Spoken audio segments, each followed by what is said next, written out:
Pour clore la notion ciblon des asymptotes qui sont verticales, voici un dernier exemple. Je conseille de le faire au fur et à mesure ici de mes explications. D'abord, cet exemple-là, je n'ai pas sorti nulle part. C'est l'exemple que j'ai inventé, l'exercice plutôt que j'ai inventé, 9.1. Donc, dans mon chapitre 9, dans mon document sur monsieurbourdeau.com de calcul 1, si vous vous rendez à ce chapitre 9, l'exercice 9.1, c'est celui-ci. Ciblons où sont ces asymptotes qui sont verticales. D'abord, je vous laisse une minute, même pas quelques secondes, pour cibler les X qui sont susceptibles d'être des endroits où Y n'existe pas. C'est-à-dire où Y est indéterminé, indéfini. Donc, allez cibler les X pour lesquels on aura un grave problème que ma règle ici ne marchera pas. Donc, où les voici ces X qui ne fonctionnent pas? Mais j'ai une fonction encore là ici qui est rationnelle, c'est-à-dire ici que j'ai une fraction en tant que telle, côté ici, fonction. Donc, la fonction est indéfinie, c'est-à-dire ou indéterminée, si mon dénominateur est nul.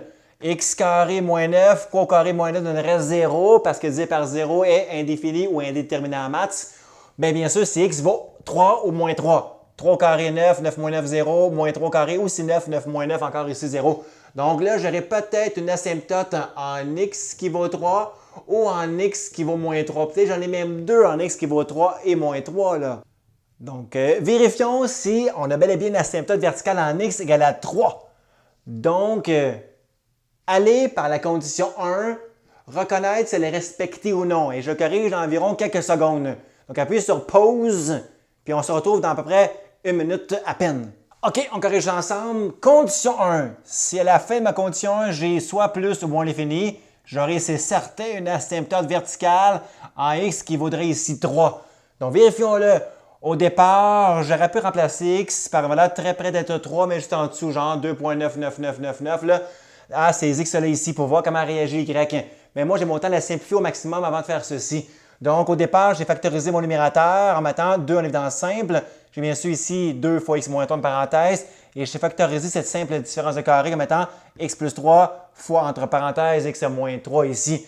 Donc, je peux factoriser mes 2X moins 3 si seulement si j'affirme par restriction que X n'égale pas 3, parce que si X valait 3 pi, j'aurais dit par 0, chose que j'aime pas faire en maths, comme vous ici à la maison, c'est sûr. Donc, je simplifie ici mes 2x moins 3. Je sais bien, mais 2 sur x plus 3 directement ici.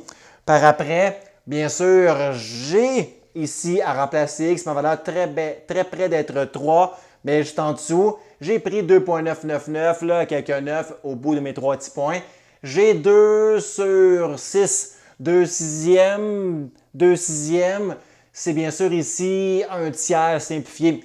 Je n'ai pas 2 sixièmes pile, vous allez me dire. J'ai 2 sur 5.9999999, mais c'est à la limite d'être 2 sixièmes ça.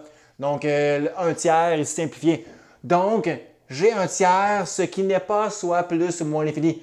Donc, ma condition 1 n'est pas respectée. Par contre, ça ne veut pas dire que je n'ai pas d'asymptote verticale dans X ici qui est 3. Parce que la condition 2, je n'ai pas encore vérifié. C'est l'une ou l'autre qui soit vérifiée. Si la condition 1 ne fonctionne pas, vérifiez la condition 2.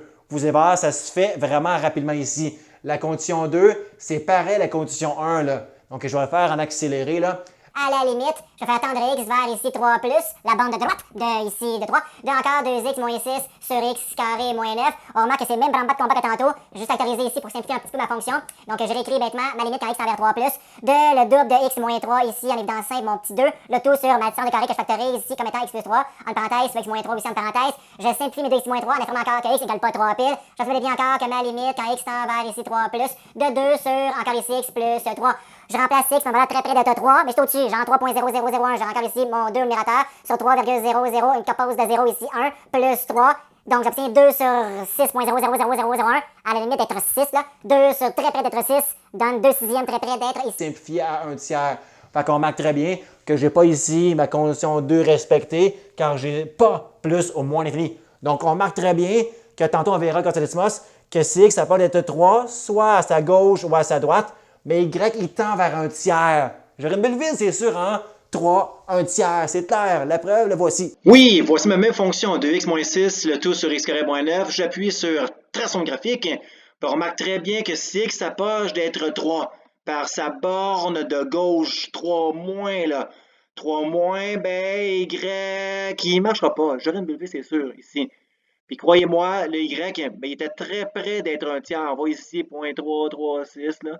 En me tassant une petite affaire de plus, j'aurai 0.3, 3, 3, 3, 4, on a vu ici, là. Fait que c'est un tiers, ça, en réalité, là, croyez-moi, pour mon Y.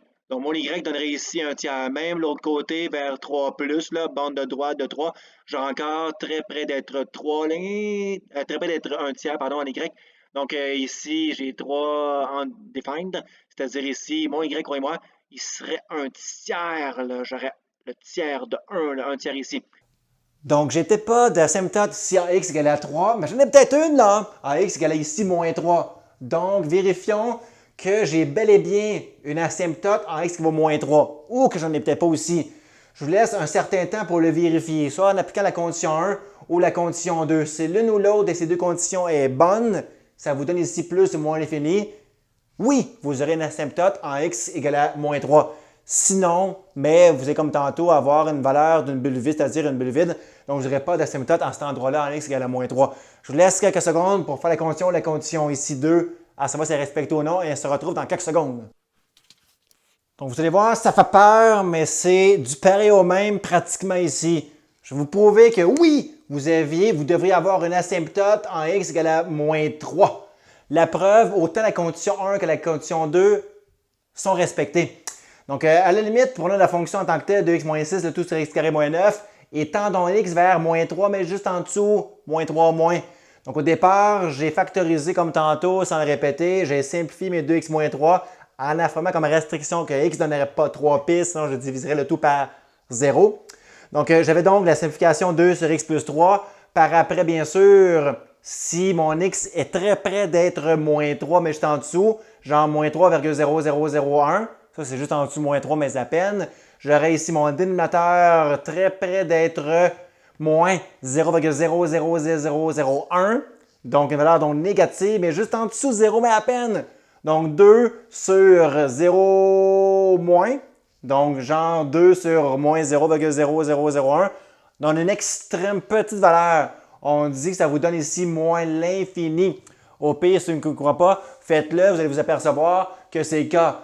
2 sur moins 0,000001 donne un extrême petit chiffre si vous le pitonniez, croyez-moi. Donc, ça donne ici moins l'infini. Donc, condition, elle est respectée car ça donne ici moins l'infini. Même si ça va donner plus l'infini, on aura encore ici la condition respectée, c'est-à-dire j'aurai une présence d'asymptote en x qui vaut moins 3.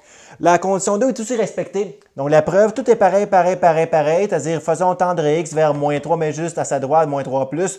Tout reste pareil. Je simplifie comme tantôt mes 2x moins 3 par la factorisation. J'aurai donc ici la même chose que tantôt, mais je remplacerai ici x par moins 3, juste au-dessus, genre moins 2,99999. Le tout plus 3, j'aurai une valeur très près d'être 0, mais positif. Donc, juste au-dessus de 0. 2, c'est une valeur très près d'être 0, mais positive. J'aurai ici, bien sûr, comme tantôt, 2 sur 0,00001, un extrême grand nombre. Donc, j'aurai ici, croyez-moi, plus l'infini. Donc, ma condition 2 sera aussi respectée. Donc, croyez-moi, si on prend cette droite verticale asymptote en x qui vaut moins 3, quand je m'approche d'être moins 3 masse à gauche, donc moins 3 moins, ma fonction, je vous jure qu'elle plonge à moins l'infini. Si je vais aller à la droite d'être moins 3, genre moins 3 plus, ma fonction, elle fait quoi? Mais elle saute, elle va vers le nord à plus l'infini. Donc, elle fait comme genre ceci, ma fonction, je vais vous montrer, c'est-à-dire grâce à l'ESMOS à l'instant. Et oui, prouvons ensemble que j'ai bel et bien l'asymptote de cette fonction-là ici en x qui vaut moins 3. Appuyons sur le tracé de fonction. On va pas très bien, mais je vous jure qu'ici, ben, les deux courbes ne toucheront jamais ces deux verticales en x qui vaut moins 3 en zoomant in. Vous allez bien voir que c'est le cas. Donc, la preuve, là, j'ai bel et bien une virtuelle asymptote en verticale x égale à moins 3. Jamais que ma courbe qui descend vers moins l'infini va toucher moins 3 qui est ici, là. Donc, à la gauche de moins 3 moins, comme je disais, elle plonge en y moins l'infini. Et si je suis à droite de moins 3 plus, ma fonction fait quoi? Elle saute, comme je dis tantôt, pardon, vers positif plus l'infini. C'est clair ici, elle continuera toujours de monter vers plus l'infini, mais sans jamais toucher moins 3 à la verticale. Donc oui, j'ai bel et bien l'asymptote verticale en x égale à moins 3, n'est-ce pas fabuleux? Donc c'est ça. Donc ça paraît bien complexe, mais c'est relativement très simple lorsqu'on comprend bien les conditions et conditions 2 pour cibler est-ce que votre fonction possède une asymptote verticale. On se revoit plus tard pour l'autre notion qui est très connexe à celle-ci. Tout va rester pareil, qu'un seul mot va changer. Comment on pourrait vérifier qu'une fonction possède une asymptote qui serait plutôt horizontale en y égale une valeur réelle ici. Donc à plus tard, merci de votre écoute. Faites attention à vous!